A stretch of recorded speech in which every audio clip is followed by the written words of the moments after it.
예수님께서 부활하셨습니다. 부활의 은총이 오늘 예배하는 여러분, 또 여러분 가정과 생업의 터전 속에 차고 넘치기를 축복합니다. 유대인들은 6월절이 되게 되면 6월절 전에 대청소를 하게 됩니다. 얼마나 대대적으로 하는지를 모릅니다.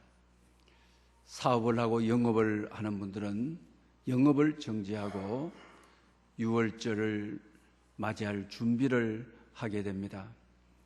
특별히 그들이 청소하는 것은 바로 된, 또 효모로 된 식재료들, 또 제품들을 6월절 전에 집에서 전부 다 떠나 보내게 되어지는 것입니다. 가정주부들은 부엌 구석구석에 누룩을 제거하기 위하여 정성을 다하여 닦고 씻어냅니다. 또 어린아이들을 동원을 해서 침대 밑이나 또 책상 밑이나 또 옷장 속까지 빵 부스러기, 과자 부스러기, 또 신이얼 부스러기, 이런 것들이 있을까 해서 많은 시간을 들어서 청소를 하게 됩니다. 또 가구들 가운데 녹이 슬었으면 가감하게 버리게 되는 것입니다. 그만큼 깨끗하게 청소를 하고 6월절을 맞이하게 됩니다. 하나님께서는 깨끗한 것을 좋아하시게 됩니다. 오늘은 부활절 주일을 맞이하였습니다.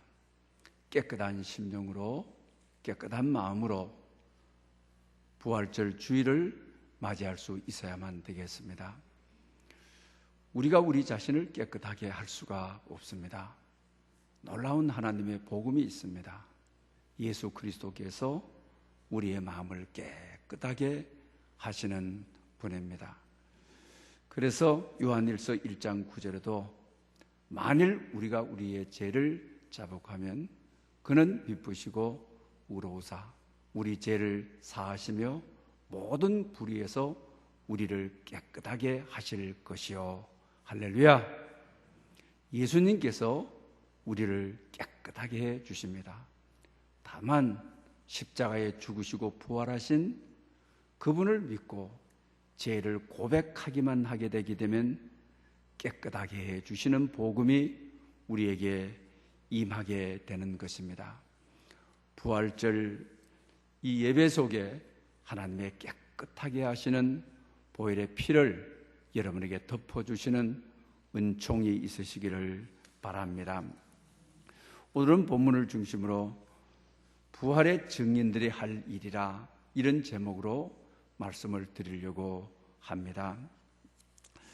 예수님께서 요한복음에 보게 되게 되면은 막달라 마리아가 가장 먼저 부활의 새벽 미명에 주님을 뵈러 오게 됩니다. 그때 주님께서 하시는 말씀이 내가 곧 너희 하나님께로 올라간다, 이 말씀을 하시게 됩니다. 그래서 그는 제자들에게 전하게 되고 또 제자들도 부활의 증인이 되는 것입니다. 그 부활의 증인이 된 이들에게 오늘 본문이 해야 될 일, 그 책임이 무엇인가를 가르쳐주고 있습니다. 첫 번째로 오늘 본문은 위의 것을 찾으라, 위의 것을 생각하고 땅의 것을 생각하지 말라, 이렇게 말씀하고 계시는 것을 봅니다. 부활의 은혜와 비추어 볼 때 위의 것이 무엇입니까? 땅의 것, 위의 것 하면서 위의 것을, 많은 것을 생각할 수 있겠습니다. 그러나 오늘 본문과 연결 속에서 위의 것을 찾으라, 위의 것을 생각하라, 땅의 것을 생각하지 말라.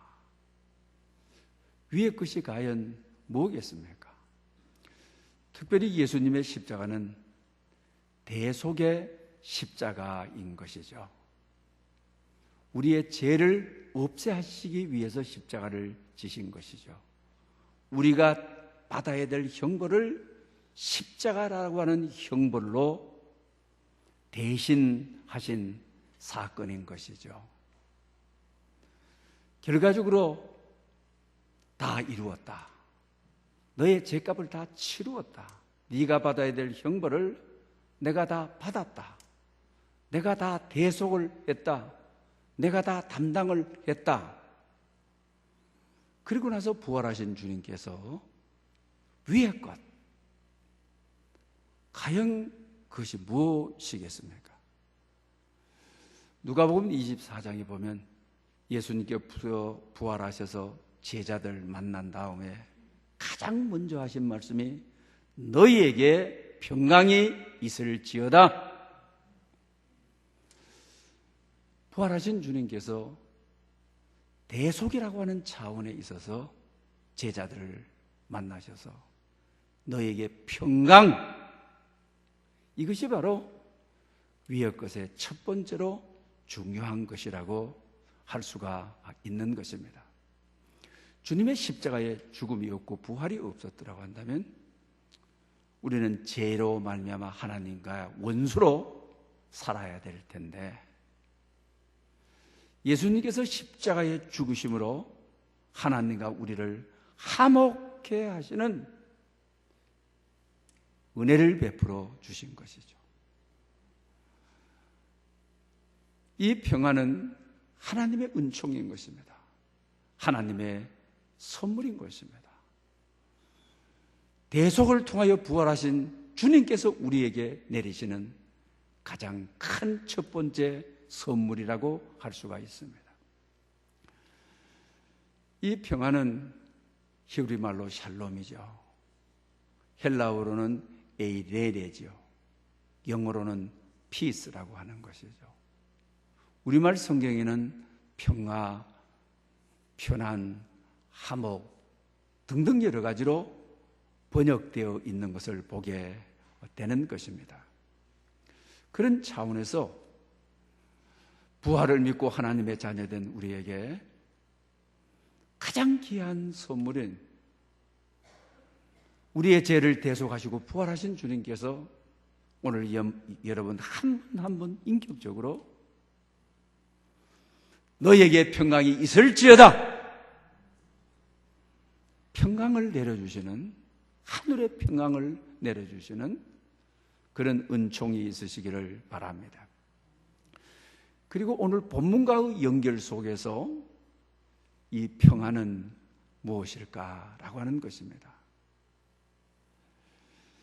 그때 제자들은 빈 무덤이었고,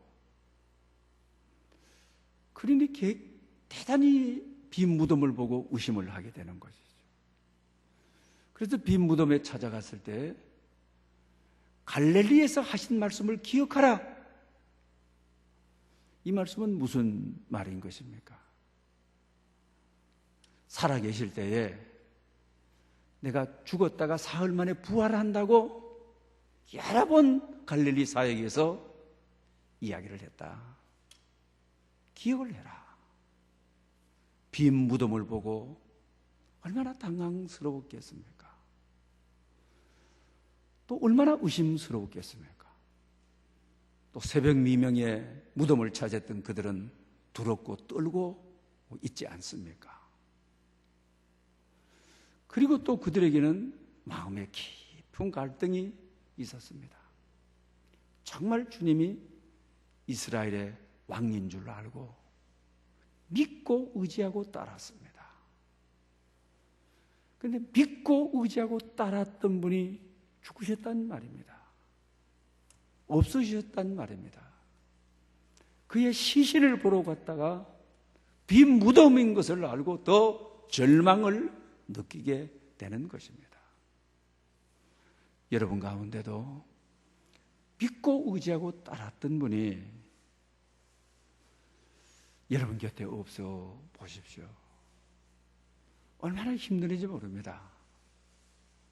어떻게 살아야 될지 제자들은 이러지도 못하고 저러지도 못할 그런 형편에 처해져 있는 것입니다. 지난 주간에 우리 노예에서 우리 세상의 소금 염산교회 김종익 목사님께서 아주 황망하게 별세를 하셨습니다. 22년 목회를 하셨는데 동시대에 마포구라는 동지역에서 22년을 같이 사역을 했습니다. 주일날 설교 잘 하시고, 이제 아내가 생일인데 평생 처음 손글씨로 나의 사역에 너무 고생을 많이 했다, 너무 고맙다, 내 곁을 끝까지 지켜주셔서 감사하다, 처음 손글씨를 썼다고 하는 것입니다. 그리고 일본에 평화 단체가 있어서 답사를 갔다 왔습니다. 그리고 그날 밤은 숙소에서 주무시는데 심장마비로 63세를 일기로 세상을 떴습니다. 일본에서 갑자기 문자가 들어왔는데 대단히 위급하니 기도해 주십시오. 1시간 후에 별세하셨습니다. 그래서 지난 주간에는 위로 예배도 참여해서 제가 축도를 하고 또 장례식 예배도 참여를 하고 했습니다. 22년 동안 동시대에 동지역에서 사역하면서 교인들에게 이야기하지 못하는, 또 당예 속에서 이야기하지 못하는 아픔도 이야기하고 같이 정을 나누었던 분이 한순간에 다시 볼 수 없는, 다시 만날 수 없는 떠나버린 사람. 한 주간 동안에는 일손이 잡히질 않았습니다. 얼마나 마음이 텅 비어 있는지 몰랐습니다. 한 지역에 사역하던 분이 그렇게 떠나도 마음이 뻥 뚫어져 버립니다. 뭐 일을 할래야 잡히질 않습니다. 그러나 그들은 그 시대를 구원할 줄 알고 예수님을 믿었습니다. 의지했습니다. 따랐습니다. 이스라엘의 왕이 되어 구원해 주실 줄을 믿었습니다. 정치적인 왕이 되어 주시기를 바랐습니다. 그런데 그분이 떠나가 버리셨습니다. 그분이 없습니다. 얼마나 그들의 마음이 공허했겠습니까? 뻥 뚫어진 심령이 되지 않았겠습니까? 그래서 오늘 본문 15절에 그리스도의 평강이 너희를 주장하게 하라. 의지할 사람을 잃어버린, 따라야 될 사람을 잃어버린, 같이 곁에 있어야 될 사람이 오늘 없는 현실 속에 하늘의 샬롬, 그리스도의 샬롬, 너희 마음을 주장하도록, 너희 마음을 압도하여 이끌어가도록 하라. 그러면 뚫어진 마음이 채워지는 것이죠. 그러면서 계속 이런 말씀을 하시죠. 너희는 평화를 위하여 한 몸으로 부르심을 받았느니라. 너는 또한 감사하는 자가 되라. 하늘의 샬롬이 임함으로 성령 하나님께서 너희 마음에 오셔서 너희를 주관하고 이 뚫어진 자리, 이 아픈 자리, 이 힘든 자리를 채워서 감사하는 자가 되라. 이렇게 말씀하고 계시는 것입니다. 여러분 가운데도 의지하고 따르고 기대고 그렇게 살다가 그런 분이 있다가 그런 분이 여러분들 곁을 떠난 분이 계십니까? 여러분의 삶의 정황에서 그런 외로움을 느끼십니까? 그런 힘듦을 느끼는 것입니까? 그럴 때 오늘 보면은 그리스도의 평강이 너희를 주장하도록 하라. 너를 다스리도록 하라. 평강이 너희를 이끌어가도록 하라. 그리고 감사하는 자가 되라고 말씀하고 계시는 것을 보게 됩니다. 부활절을 맞이하여 그리스도의 평강이 여러분을 지배함으로 주저앉아 있던 자리에서 마음이 너무 공허한 자리에서 채워주고 일어서는 은총이 있으시기를 축원합니다. 예수님께서 십자가를 짊어지시기 전에 요한복음 14장 다락방 강하라고 그러시죠. 십자가로 가시기 전에 제자들에게 특별히 강의를 하신, 말씀을 하신 설교를 다락방 강하라고 그러는 것입니다. 그때도 주님께서는 평안을 너희에게 끼치노라. 곧 나의 평안을 너희에게 주노라.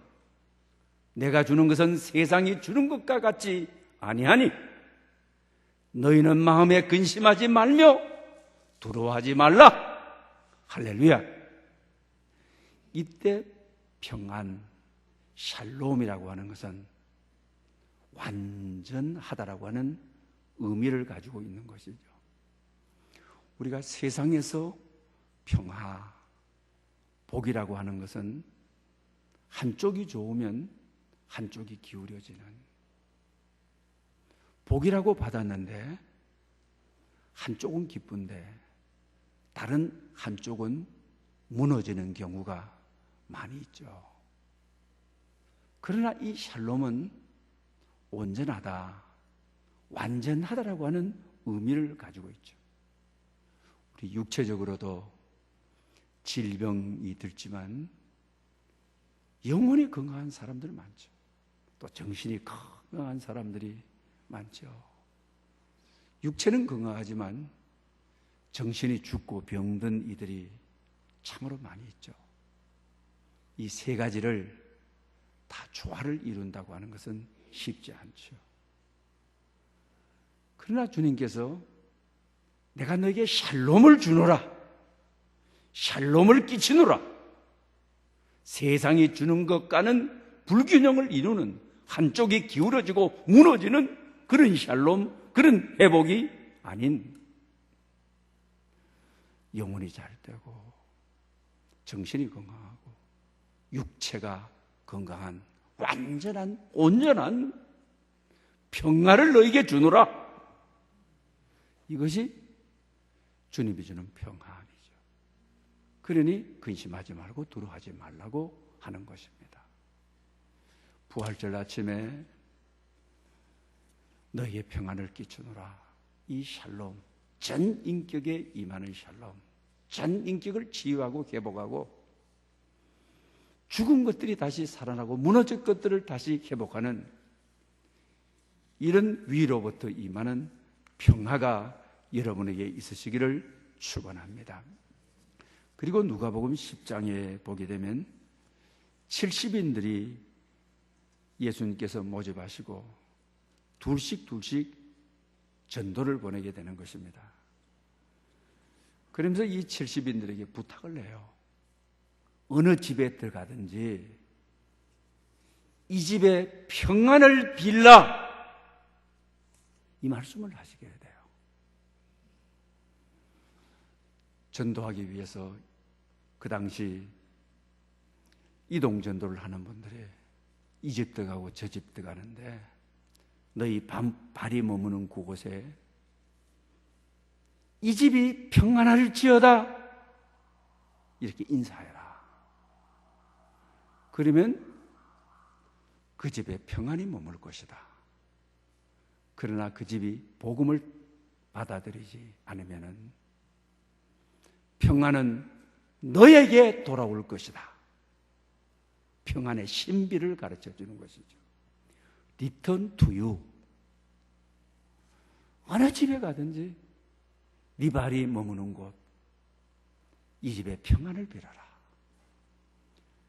그것을 잘 믿음으로 받아들이면 평안이, 샬롬이 그 집에 머물 것이다. 받아들이지 않으면 너에게로, 전하는 자에게로 다시 돌아오리라. 아주 신비한 평화, 역동적인 평화. 그래서 주님께서는 핍박하는 자들을 위해서 기도하고 축복을 해라. 너를 욕하는 자들을 위해서 평안을 빌어라. 그러면 너에게로 돌아오리라.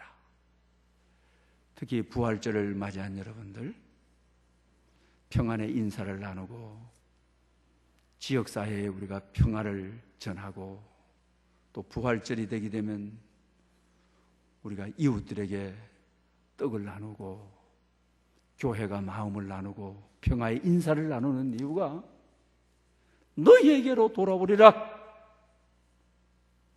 이 사실을 잊어서는 아니 되겠습니다. 샬롬은 신비의 역사를 가지고 있는 것입니다. 그리고 오늘 본문에서 3절에 너희가 죽고 너희 안에 생명이 감추어져 있다 이러죠.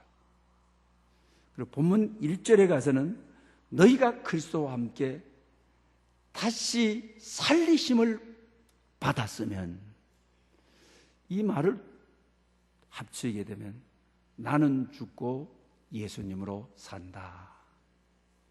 부활의 참 의미는 무엇인 것입니까? 예수님이 십자가에 죽으셨을 때에 나의 옛 사람도 십자가에 죽었다. 예수님께서 장사되어 무덤에 내려가실 때에 나의 옛 자아, 나의 옛 본성도 장사되어 땅에 묻혔다. 이것이 십자가의 연합이죠.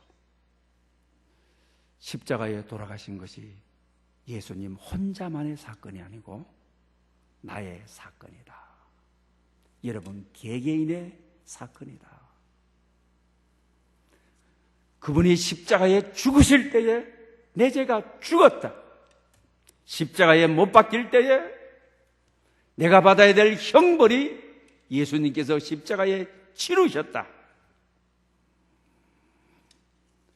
그리고 부활 사건은 주님 자신의 사건이 아닌 것이죠. 우리의 사건인 것이죠. 그분의 다시 살아나심은 내가 다시 살아났다. 그분이 부활의 열매가 되신 것은 장래에 그 다음 차례가 내가 부활의 차례다. 부활과 연합인 것이죠. 부활절의 메시지는 나는 십자가에 죽습니다. 나는 예수님의 부활과 함께 부활합니다. 나는 죽고 예수님으로 삽니다. 이것이 부활 증인이 가져야 될 신앙의 경험인 것이죠. 신앙의 학증인 것이죠.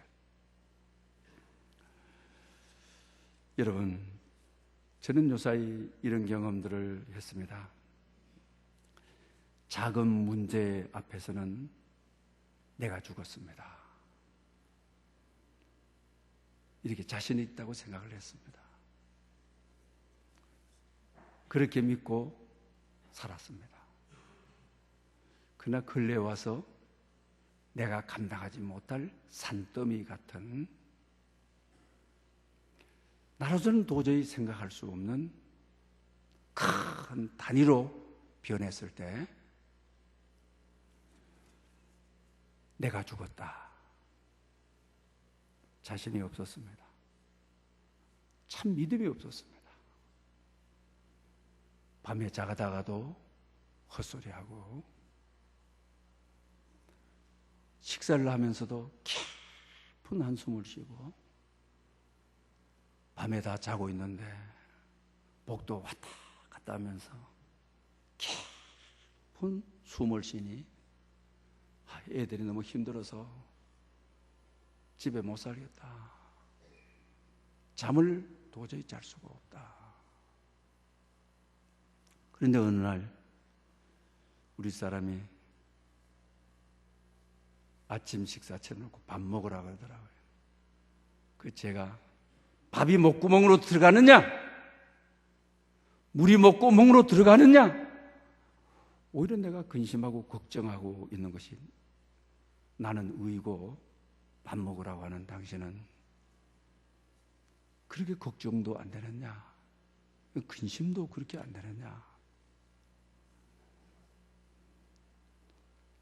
이렇게 제 자신이 무너져 있더라고요. 그냥 자면서도 깊은 한숨을 쉬고, 이거 어떻게 하나? 어떻게 하지? 하나님 어떻게 하죠? 그러면서 우리 집사람은 어지간해서 아프다고 해서 새벽 기도는 빠지는 법이 없습니다. 365일 저는 아프거나 저는 토요일날 새벽 기도 못 나옵니다. 왜? 주일날 설교하기 위해서 에너지를 저축해야 되기 때문에 목이 허락을 하지를 않습니다. 비가 오나 눈이 오나 어떤 변화가 있어도 새벽 기도 나옵니다. 또 저녁 8시 기도에도 어디 외부에 있으면 몰라도 집안에 있으면서 8시 기도 안 나오는 법이 없습니다. 그런데 어느 날 저희네들 갑자기 그냥 싸붙이는 거예요. 목사가 믿음이 너무 없어서 밤에 자다 헛소리 해야 되고, 그냥 탄식하고 땅이 꺼지는 것 같이, 그리고 목사가 저렇게 절망하니 기도 시간에 가니까 기도가 하나도 되지 않고 나도 절망이 되고 이렇다고 정신이 바짝 들더라고요. 그래서 제가 하나님께 나와서 낮기도에 와서, 주님, 제가 죽었습니다. 제가 죽었습니다. 장제도가 죽었습니다. 제가 죽었습니다. 10번, 20번. 그리고 딱 났는데도 여전히 근심이 되고 걱정이 되고, 이거 어떻게 하지? 제가 안 죽었다는 것이죠. 죽은 자는 절대로 걱정하는 법이 없죠. 제가 죽었으면 절대로 염려하는 법이 없죠. 죽은 자는 불평하지 않죠. 내일 일을 염려하지를 않는 것이죠. 그래서 다시, 주님, 아직도 제가 안 죽었습니다. 계속 나는 죽었습니다. 예수님의 십자가 함께 이미 나는 죽었습니다. 거듭거듭 반복을 외치는 것입니다. 주님, 내가 죽었음을 믿고 고백합니다. 믿고 선포합니다. 그러는 중에 죽음이 임하더라고요. 그리고 나니 근심이 사라지더라고요. 죽으니까 걱정이 사라지더라고요. 염려가 사라지더라고요. 그 다음에 기도는, 주님, 내가 죽었으니 이제는 주님이 일하실 차례입니다. 주님이 일하셔야 됩니다.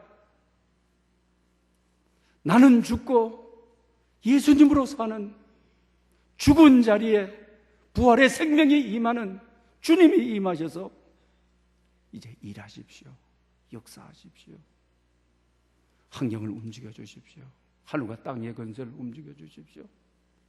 필요한 것을 움직여 주십시오. 그때부터 마음에 평안이 오고 걱정도 안 되고 근심도 안 되고, 그러면서 하나님께서 한 2가지 정도를 지혜를 주시는데, 지금 그 방향으로 하나님이 인도하시고 지도해 가고 계시는 것입니다. 사랑하는 여러분들, 내가 살아있으면은 하나님이 일하실 수가 없습니다.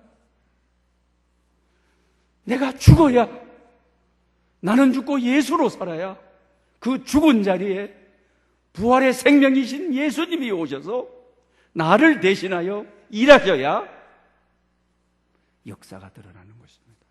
그때부터 하나님은 일하시고 활동하시는 것입니다.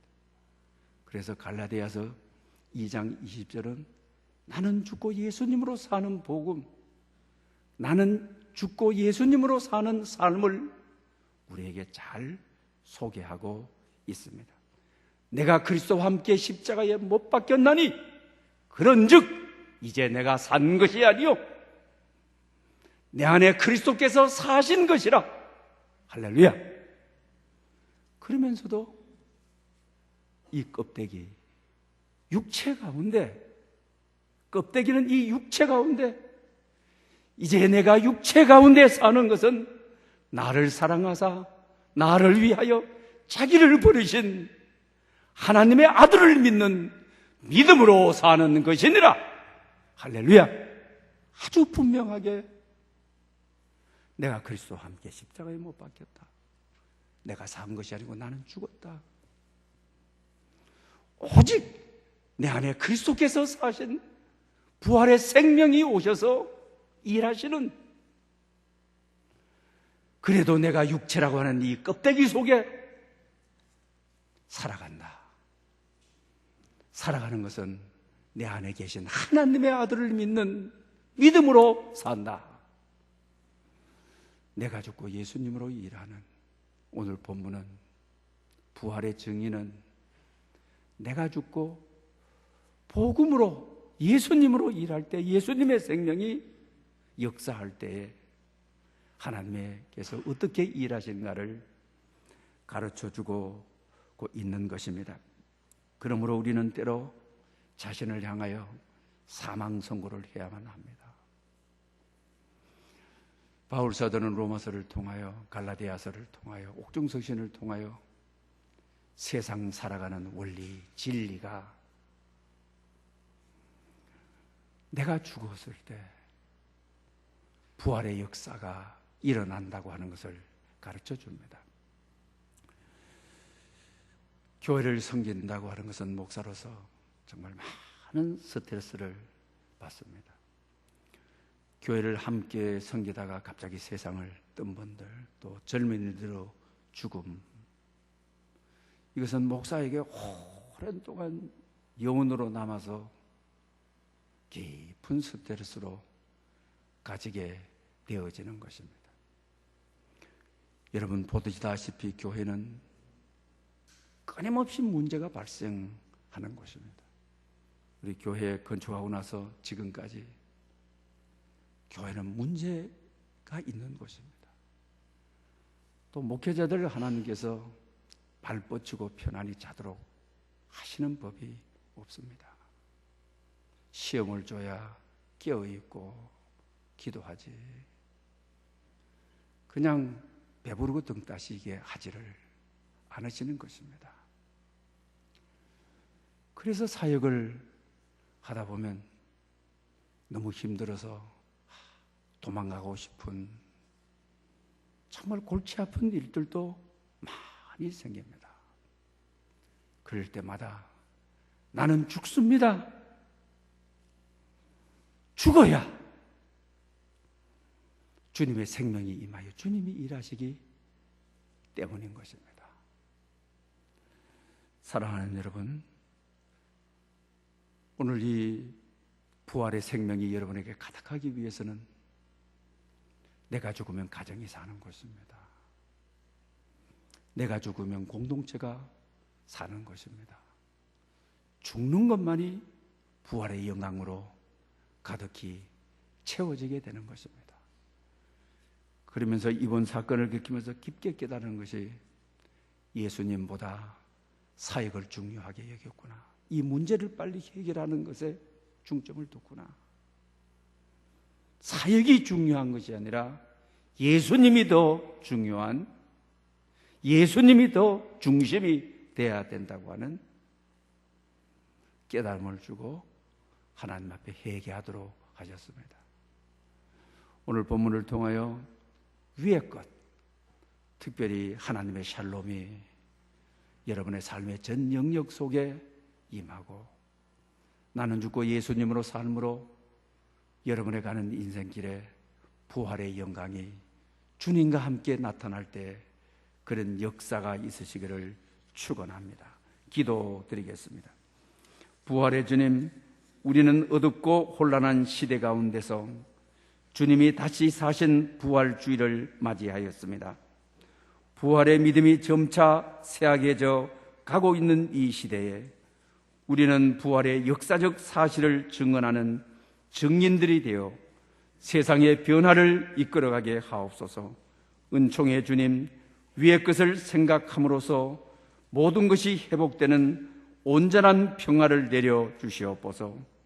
주님, 주님과 함께 나타나기를 원하는 부활의 증인이 되어 성령님께 이끌려 영원한 영광을 얻게 하옵소서.